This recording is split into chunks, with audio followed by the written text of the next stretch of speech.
trains are cool. They're a cornerstone of any public transport network in any city in the UK. And while they might be nowhere near as easy to implement into a city landscape as your average bus route, and while local governments and councils might try to get alternatives such as metro systems like the London Tube or Glasgow subway, or tramways such as the Edinburgh trams or Sheffield super trams, you'd be hard pressed to find a city in the UK with more than 20,000 people that doesn't have any sort of rail link.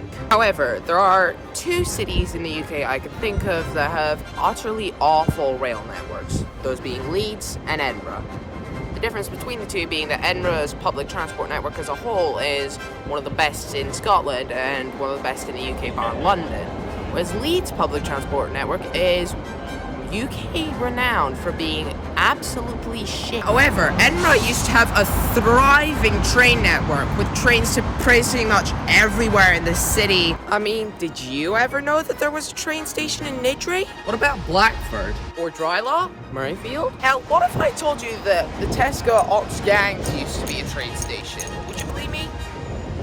No.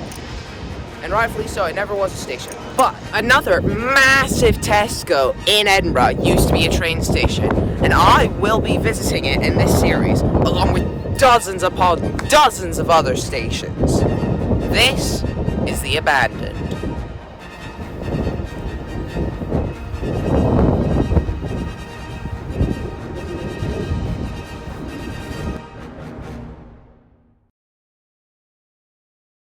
Today's episode starts at, I kid you not, the wrong location.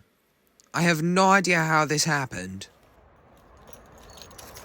Hey, what's going on, guys? Me, Mortimer here, and I've barely just recovered from being quite unwell, having very sore throat, blocked nose, etc. Basically all the flu symptoms, but dialed up a notch. That is why this video's come out a week late. Apologies for that. But, yeah. I've already made quite a big mistake trying to find today's station. It's meant to be Port Edgar. However, I made a wrong turn. I was supposed to go down, I think, Burgess Road. It's currently Society Road that I'm on. I'm literally, if I was to literally just cut through this woodland here, which I don't want to do because it looks like there's a ton of nettles, it'd probably take me about 2 minutes to get there. Unfortunately, that's trespass, and I can't do that. And to get to Port Edgar, it's apparently a half-hour walk from my exact location. So I settled here, key the 4th, Queensferry crossing, etc.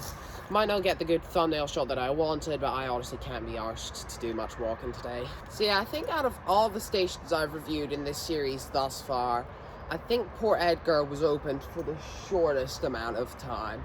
Opened in September of 1878 and then closed in March of 1890. So I think 11.5 years is our record to beat station-wise. This was the end of the line, and it was located right at the port at Port Edgar, so I assume it was probably used quite a lot for freight and also people commuting. But otherwise, I can't imagine it being too busy. I think people would have probably just got on the train at South Queensferry, which is the next station of the day, so let's do that, because quite frankly, I'm fed up already. I've gone up one of the small side paths, and you can barely just see the port there. That's where the old station was. And despite that, despite me being down there, it would have taken me half an hour to walk all the way up there, and then come all the way back down. Jesus Christ. Alright, so next up we have South Queensferry Station, which opened in 1868. Was resited in 1878, presumably to coincide with the opening of Port Edgar Station, and then closed in 1890. However, that wasn't its only run as a train station that exists. Yeah, so in 1919, South Queensferry Station reopened as South Queensferry Halt, and then it lasted 10 years and then closed in December of 1929. Can't say I'm surprised. The station site is located at the back of the Scotmid car park in Queensferry, just a bit down the small path. Following said path would take us to another station on my list, Kirkliston. However, that's a station for another episode in about 2 months. Right, so next up, we finally finished the stations in North Queensferry. Now, we moved on to the Barnton line. Starting off at Barnton Station. site of the station is literally located inside someone's house, so I'm standing in the middle of the junction while there's a lot of traffic, and it's not nice. So this is so far the only station of the video that's existed in my grandmother's lifetime. As it opened in 1894 as Crown of the Brig, renamed to Barnton in 1903, and then closed in 1951.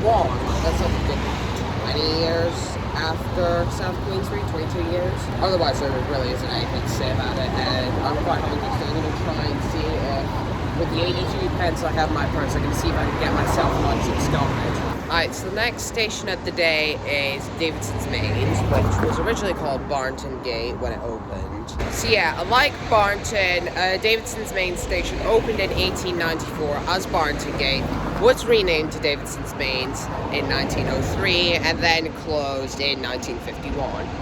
Nowadays, the site is a cycle path that has a cool monument by the Royal Bank of Scotland, but that's about all I have to say. I'm also quite tired, so I think next station will be the last one of the day, and then I'll just do Turnhouse at home, because quite frankly, I'm still not feeling great after being unwell for 2 weeks, So lastly, we have House O'Hill Halt, which is located at the end of House O'Hill Avenue on the footpath over the bridge. This station is the newest to open, opening in 1937. However, like all the other stations on the Barnton line, it ended up closing 14 years later in 1951. Can't say I'm surprised. Yeah, this station, like, there's really not anything to talk about except for the fact that there's just an absolute maze of pathways at the bottom of this pathway, which makes it a bit confusing to find the actual site for the station, but otherwise that's about it. Kind of happy about that because I'm still feeling quite rubbish now, and I've got about 4 minutes until my 29th, so I'm gonna get heading. So yeah, next station of the day is Turnhouse. I intended originally to walk up to the station site and actually do this in person. However, I started feeling quite faint after I did House O'Hill, so I just walked through to Drylaw Shopping Centre, took 37 into town, and then went home from there. I mean, quite frankly, I was feeling quite faint. I wasn't willing to walk for 45 minutes total, just to get to the Turnhouse station. Because it was a Sunday, so the 68 wouldn't have been running, so I couldn't just walk one way and film there and then take it back. However, I have still at least visited the station site, as I tried to film this on Saturday the 20th of September. However, I couldn't even get past House O'Hill Halt before I got really unwell again. So I managed to do 2 stations then.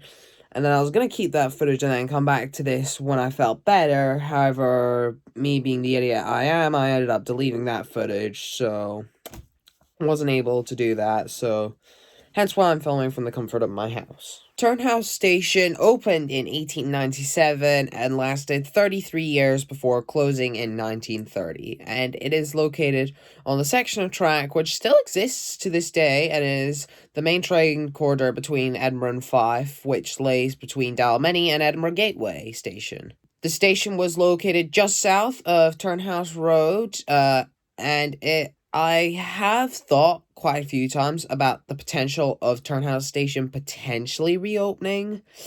However, every time I think about that, I think about how far Turnhouse Station actually is from the new developments, which kind of makes me question if that will happen. And I don't really think it's going to be like Blackridge Station, because whilst that's quite far away, Blackridge is tiny. Not many people are going to want to take the train from Blackridge. Or at least I thought. The other day I was looking at the passenger numbers at Blackridge Station, and good God is it well used. So yeah, Turnhouse Station was actually by far the quietest station I visited so far, as all I could hear was the wind blowing and the leaves. For the most part. it's next to the airport, so there was a lot of planes flying overhead. So, but anyways, that's all the stations for today. I'm sorry, this episode hasn't gone great, I will admit. What with me not actually going to Port Edgar Station and me having to record Turnhouse Station segment from my house. So, bit inconvenient, but oh well. I'm gonna get to editing this, hopefully have it up in the morning, be ready to come out on Friday. So, till next time, take care, folks.